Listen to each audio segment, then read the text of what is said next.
Hey, Cmax here. We're going to do a review and field strip of Sig Sauer's P320, the new polymer striker-fired pistol they have. This one is a full-size 9mm. It's on a medium grip frame. Modular design. You can replace the caliber with kits. 40, 357 Sig, and 45 ACP is coming out. The frames, different sizes. You can combine the grip sizes with small, medium, or large. Also full size, let's see, they go compact, subcompact, so there's lots of different combinations that you can use. The serial number is actually on the fire control group, which is, you can see right here. So the gun itself, as far as the ATF goes, is just the internal parts, so everything on the outside can be swapped. So you can have one gun of many calibers, and that's really good for places that only allow by law that you can only own one or two pistols. Gives you a lot of versatility by being able to mix it up. Here's a picture of the conversion kit. This is right off the Sig website. The 9mm magazine capacity is 17 rounds. The 40 and the 357 Sig is 14 rounds. I didn't see anything that said what the 45 ACP was going to be. Now, a few safety points. The takedown cannot be performed without removal of the magazine. Also, it has no external safety. Now, it does have striker safety, so the gun will not go off if you drop it. It protects against drop fire. The trigger has to be pulled for the striker to release. Also, there's no tool for a takedown, so it makes it real easy to do, as you're going to see in just a second. This particular one, I put the Hogue wraps on it. I do like Hogue rubber, just feels good, allows me to hold a little bit steady. It's got the Sig night sights on it. The magazine release is ambidextrous. You can swap it over to this side. Also, you've got mag releases on both sides, so pretty simple, but yet very, very versatile. Now, they're gonna come out with a tab trigger safety that you can put in it, and actually an external safety. So there again, lots of versatility with this pistol.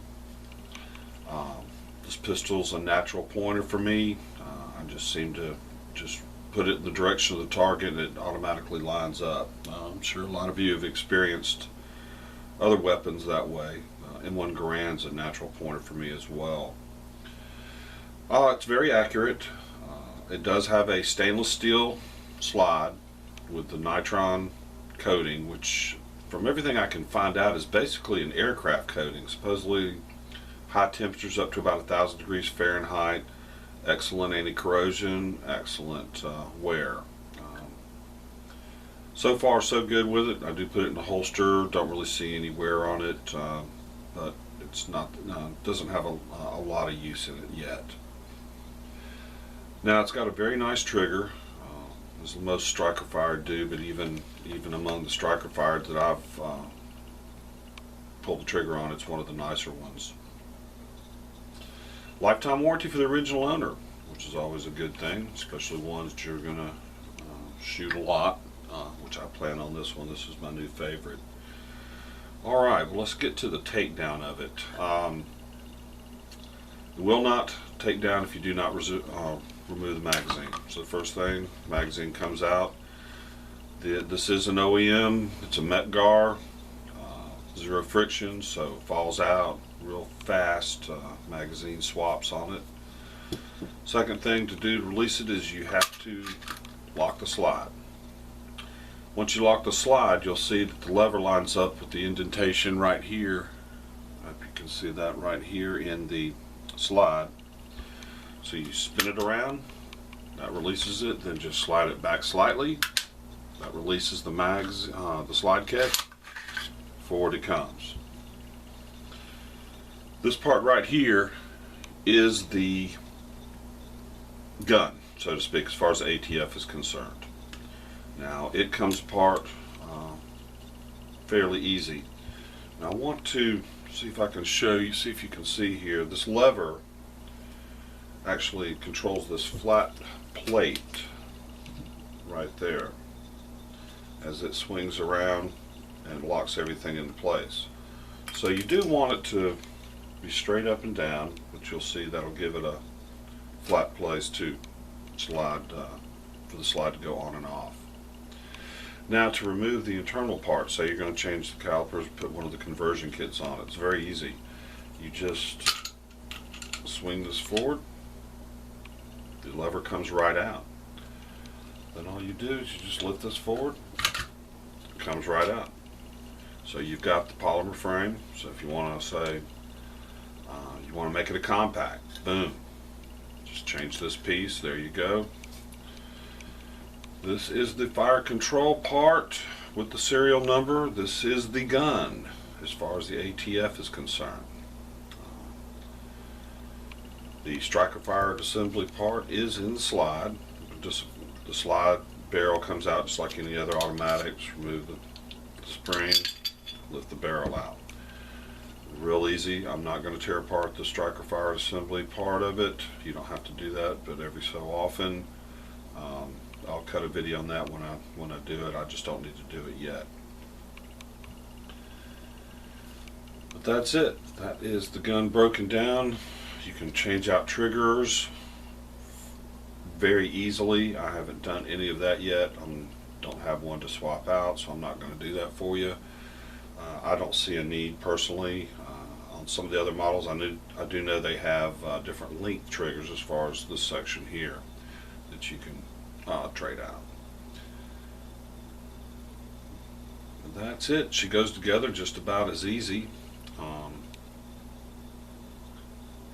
Let's just slide it back in. So you take the frame, you want to lock the rear part in first. Let's see what we got on there. The only thing you need to do is you pull the trigger just a hair to get it past this part of the frame. She slides right down into place. You'll see this hole here lines up straight. Now you may, hopefully you can see, let's see if I can turn that a little bit. There is a slight angle, and you'll see on here you've got an angle. So work it in and it'll slide just past that. And remember, with firearms, never force it. There we go. Just work it in. Now it's flat, so that the slide will come back on. But what I was saying is, you know, in firearms, it's technique, it's not strength. If you force something, you're going to break something. That's pretty much standard on any weapon that you take down, put back together. If it's not going together very easily, you're probably doing something wrong. Stop, take it apart, look at it again, check a video on YouTube, and do it right. That's the frame. That's all there is to it. Very easy, neat design. You can tell they put a lot of thought into it. Of course, you know, as you know, Sig is one of the top tier, highest quality firearms you can get.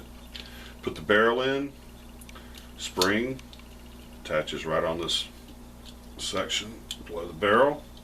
That's it. Slide, you've got two tabs here, right on these two metal tabs.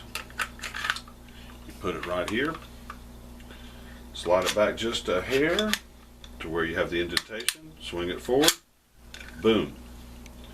That is it. Put it back, lock the magazine, put it in, drop it, and she is ready to go.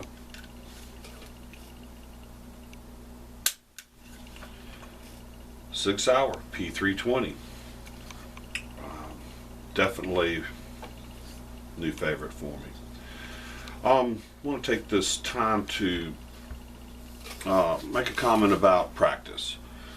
Obviously, if you want to shoot good, you've heard me before, you've got to do massive amounts of trigger pull. One thing that I never did growing up was dry fire practice. In the older weapons, you could actually do some damage to the firing pin, firing mechanism. Plus, my father always told me, who was a mechanical engineer, do not do that. But with modern weapons, from everything I read here, what have you, it's not an issue anymore, which is a good thing, because the dry fire practice has helped me improve my accuracy tremendously. Another beauty of a striker fired weapon, to practice the dry firing, it's very easy. What I normally do is I sit at home and have a, you put a little target on the wall, practice with. The main thing you want to do is you want to watch the front sight. So you put it up, get the correct stance, just watch the front sight on your target and keep concentrating on the front sight and squeeze the trigger. You can see if that front sight moves. If that front sight moves, then you're doing something wrong. You've got to work on your accuracy. To recock it, you just barely have to pull the slide back on striker fired. That's it. And she'll do it again. So it works out really well. Now, if you're still uncomfortable, figure you're going to do some damage to it, another option is to use snap caps. Snap caps look like a cartridge, but they're not. They've got a surface here that the firing pin will hit, and you'll see the spring inside that gives it some resistance and helps protect those. And beauty of the striker fired works the same. So you load it in.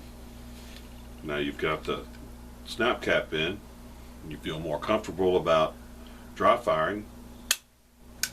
Then all you have to do, well, if you rack the slide, it's going to eject it. Now you just pull it back slightly again. Boom, it's cocked. There it goes. So you can sit around the house. But with every dry firing, very, very careful. No live ammunition is in the gun. If you set the gun down for a second, check the action. Check the action often. Just get in the habit of doing it all the time. It's just the main safety feature. Another thing I do, gets a little boring just pointing it at the corner of the corner of the wall or a spot on the wall. I use television. I'll get it ready, and you've got a little bit of moving target, give you a little bit more difficulty in pointing at something, and works really well for me. So that's it, the P320. I know there's been a lot out on it. I'm extremely pleased with it. Recommend getting your hands on one. You may find out it's your new favorite, just like I have. Alright, please subscribe and like. I do have another short clip of me firing this pistol, and this time it's just on a single metal target in more of a rapid fire type of shot here. Trying to get faster muzzle control, engaging the same target over and over and over again. It's fun, looks good, what the pros do. Just want to learn more about it. Once again, thanks again, and look forward to seeing you soon. Here's the short video.